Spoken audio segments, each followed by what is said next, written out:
explain about the E-bond.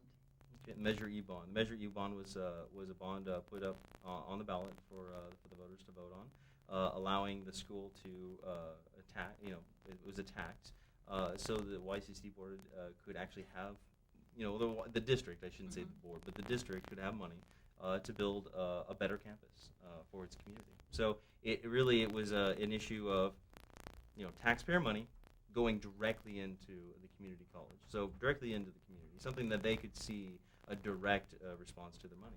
And our goal in the student government here is to make sure that the money is being spent accordingly and according to the way the bond was written.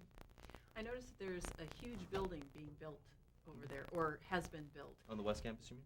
On the West Campus, yes. And it's kind of like at Shoemake and the frontage road there. Is that an ag building? Yeah, it's called the Ag Pavilion, and it is Sounds pretty fancy. It is a gigantic building, and they have a lot of good events that they're planning on putting in there. So, and on top of that, it'll bring a lot of outside traffic into Modesto, which is good. A lot of other schools have already looked into what can they do here in Modesto. So it's going to bring in a lot of extra foot traffic and people into Modesto, and it's only going to bolster our already awesome agricultural department here at MJC. Now, there are two campuses here in Modesto. Yes, sir.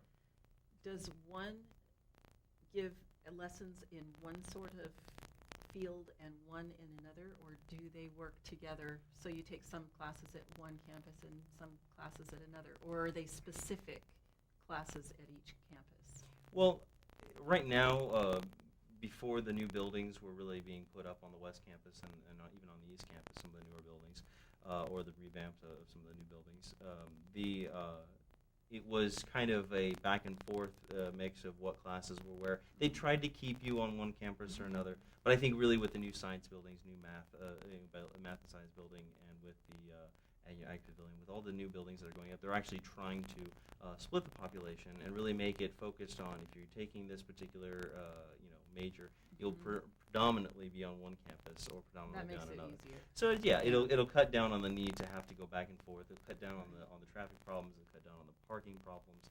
A lot of the things that we face that are in our community. How is the parking going over there? How's the parking? Yeah. Has that been expanded at all? I used to ride my bike over there because parking was such a nightmare. I can honestly say that the parking is still going to be an issue, and I know that they're looking into revamping some of the parking lots. They've already repaved a couple to make it better, to add some more parking to it. But I think parking is going to be an ongoing issue. We have a community with a community college in it, and this community college is one of the only ones in the area. And with that, I mean, you're going to have high demand. So I don't foresee us ever having a really good handle on the parking issue. I think there will always be in high demand, so we're always going to have issues with parking.